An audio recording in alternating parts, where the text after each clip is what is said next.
Hello, and welcome to Around the Political World with John Rothman. I am your host, John Rothman. If you're a fan of the show, make sure to hit the follow button on the top right of Apple Podcasts, Spotify, or wherever you are listening at this very moment. When you hit follow, leave a review or share an episode with a friend. It helps other people discover the show, keeps us going, and as I like to point out every day, it expands our base. The election in the United States is drawing closer. And all of our attention really has been on that election and the contest between two candidates with very different visions of America. The debate that will take place in just, less than a week now is going to be a critical moment in the history of our country. But I want to talk to you about two other events taking place outside of the continental United States, which also will have an impact on our world. Let's begin with Ukraine. The violence between Russia and Ukraine continues to escalate. The Ukrainians are now hitting inside of Russia, and Russia is now hitting back hard at Ukraine. Casualties are mounting, and frankly, the world teeters. The foreign minister of Russia is talking about potential nuclear war. Now, I realize that is a very extreme statement to make, but let's be aware that for Vladimir Putin, a lot is on the line. And for Volodymyr Zelensky, a lot is on the line as well. Let's take a look at the facts. His foreign minister resigned this morning. Most of his cabinet is resigning. There is a shakeup because of instability inside of Ukraine. And yet we must continue to support Ukraine and its government. We are putting tens of millions, and some would say billions, into Ukraine, as is Europe. This is something we need to understand. This should be a front and center issue. Both Harris and Trump will need to address our concerns about what we do about Ukraine and Russia and NATO. Let me tell you, having just come from that part of the world, I can say to you without a doubt that NATO is a more significant force than it's ever been before.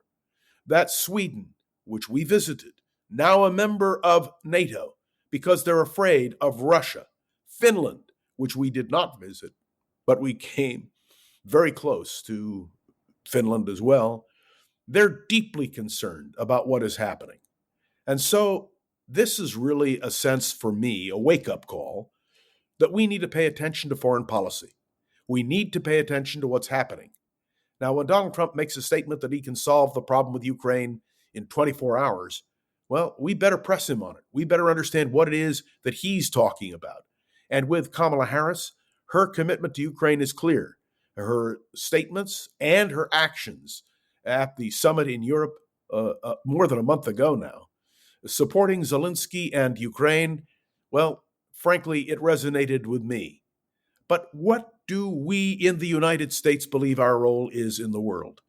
I have to tell you, with all frankness and candor, that what happens there affects us. It affects us profoundly. And the cause of freedom is at stake. So here's the real fundamental bottom line on this foreign policy issue. What will American policy be toward Ukraine? Will Ukraine be able to stabilize its own political process? What is Vladimir Putin plotting and doing in relation to Russia's actions in Ukraine? And how serious is the problem for the rest of the world? Are we facing a potential nuclear conflagration, or is that just rhetoric? And what does it mean for the average people in Latvia, Estonia, Lithuania, Poland, Hungary? What does it mean for the former Iron Curtain nations? Remember, Vladimir Putin has a vision. His vision is to reconstruct the Russian Empire, and he wants to be Tsar, or Commissar, or, just Vladimir. That's the first foreign policy question which needs to be addressed by the candidates for president. The second has to do with the Middle East. The Justice Department has now indicted key members of Hamas. Why? Because they committed crimes against American citizens. And that's the key. What the administration is doing now is to saying to Hamas, enough is enough. But will it be enough for us? And what I mean by that is this. There is turmoil in Israel. People are angry that the hostages are still being held. And the question is, do you blame Benjamin Netanyahu, the prime minister of Israel, who certainly bears responsibility for the actions of the Israeli government? Or do you blame Hamas, which continues to throw obstacles in the way of an agreement?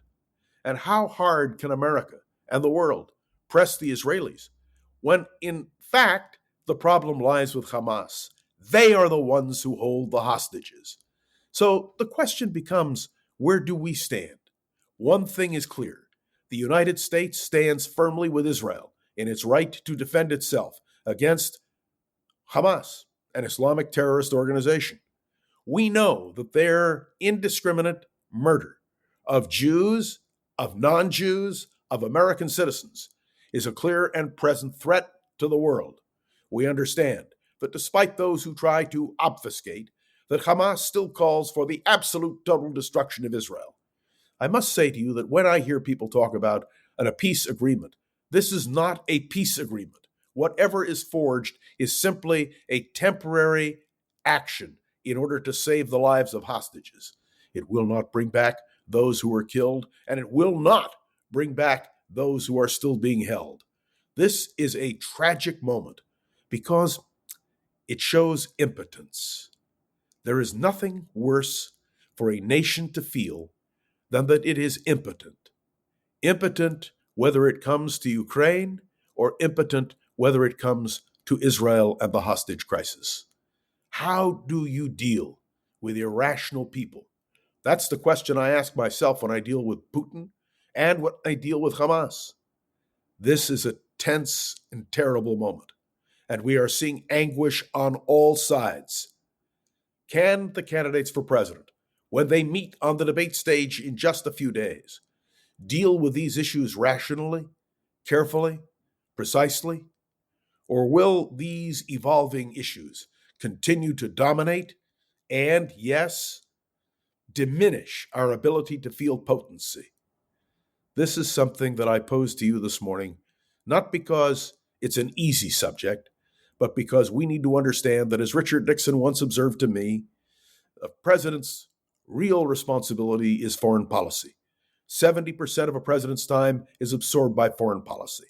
And what we are seeing now, two major issues on the world stage and a presidential campaign continuing to accelerate, well, it's a very interesting mix of passion, persuasion, power, and ambition. This is what we'll be watching right here on Around the Political World with John Rothman. Thanks for tuning in to another episode of Around the Political World. I am John Rothman. Make sure to follow along and let me know your thoughts on the show by leaving a review on Apple Podcasts and sharing an episode with a friend or colleague so we can continue to grow and expand, which is, of course, our goal. And my special thanks to Gogo Zoger, the wonderful producer of this program. We'll be back tomorrow. Let's hope the news is better.